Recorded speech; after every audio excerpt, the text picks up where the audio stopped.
عبدالعزیز بن صہیب نے انس بن مالک رضی اللہ تعالی عنہ سے روایت کی کہ نبی کریم صلی اللہ علیہ وآلہ وسلم غزوہ خیبر میں تشریف لے گئے۔ ہم نے وہاں فجر کی نماز اندھیرے ہی میں پڑھی، پھر نبی صلی اللہ علیہ وآلہ وسلم سوار ہوئے اور ابو طلحہ بھی سوار ہوئے۔ میں ابو طلحہ کے پیچھے بیٹھا ہوا تھا۔ نبی صلی اللہ علیہ وآلہ وسلم نے اپنی سواری کا رخ خیبر کی گلیوں کی طرف کر دیا۔ میرا گھٹنا نبی کریم صلی اللہ علیہ وآلہ وسلم کی ران سے چو جاتا تھا۔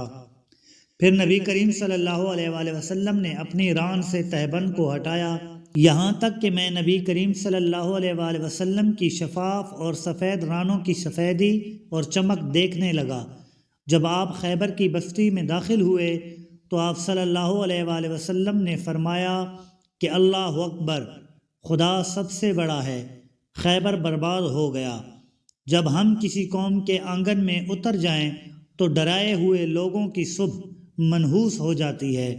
آپ نے یہ 3 مرتبہ فرمایا۔ اس نے کہا کہ خیبر کے یہودی لوگ اپنے کاموں کے لیے باہر نکلے ہی تھے کہ وہ چلا اٹھے، محمد صلی اللہ علیہ وآلہ وسلم آن پہنچے۔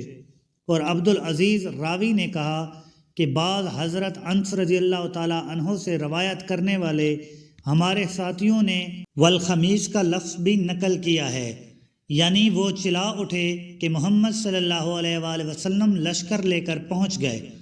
پس ہم نے خیبر کو لڑ کر فتح کر لیا اور قیدی جمع کیے گئے۔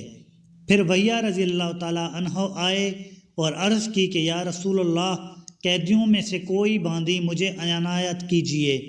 آپ صلی اللہ علیہ وآلہ وسلم نے فرمایا کہ جاؤ کوئی باندی لے لو۔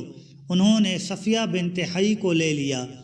پھر ایک شخص نبی کریم صلی اللہ علیہ وآلہ وسلم کی خدمت میں حاضر ہوا اور عرض کی کہ یا رسول اللہ، صفیہ جو قریظہ اور نذیر کے سردار کی بیٹی ہے، انہیں آپ نے وہیہ کو دے دیا، وہ تو صرف آپ ہی کے لیے مناسب تھی۔ اس پر آپ صلی اللہ علیہ وآلہ وسلم نے فرمایا کہ وہیہ کو صفیہ کے ساتھ بلاؤ۔ وہ لائے گئے۔ جب نبی کریم صلی اللہ علیہ وآلہ وسلم نے انہیں دیکھا تو فرمایا کہ قیدیوں میں سے کوئی اور باندی لے لو۔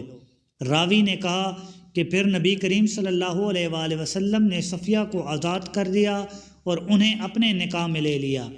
ثابت بنانی نے حضرت انس رضی اللہ تعالیٰ عنہ سے پوچھا کہ ابو حمزہ ان کا مہر حضور صلی اللہ علیہ وآلہ وسلم نے کیا رکھا تھا؟ حضرت انس رضی اللہ تعالیٰ عنہ نے فرمایا کہ خود انہی کی آزادی ان کا مہر تھا اور اسی پر آپ نے نکاح کیا۔ پھر راستے ہی میں سلیم رضی اللہ تعالیٰ عنہ، حضرت انس رضی اللہ تعالیٰ عنہ کی والدہ، نے انہیں دلہن بنایا اور نبی کریم صلی اللہ علیہ وآلہ وسلم کے پاس رات کے وقت بھیجا۔ اب نبی کریم صلی اللہ علیہ وآلہ وسلم دلہا تھے، اس لیے آپ نے فرمایا کہ جس کے پاس بھی کچھ کھانے کی چیز ہو تو یہاں لائے۔ آپ نے ایک چمڑے کا دسترخوان بچھایا، بعض صحابہ کھجور لائے، بعض گھی۔ عبدالعزیز نے کہا کہ میرا خیال ہے کہ حضرت انس رضی اللہ تعالیٰ عنہ نے ستو کا بھی ذکر کیا۔ پھر لوگوں نے ان کا حلوہ بنا لیا۔ یہ رسول صلی اللہ علیہ وآلہ وسلم کا ولیمہ تھا۔ صحیح بخاری، حدیث نمبر 371۔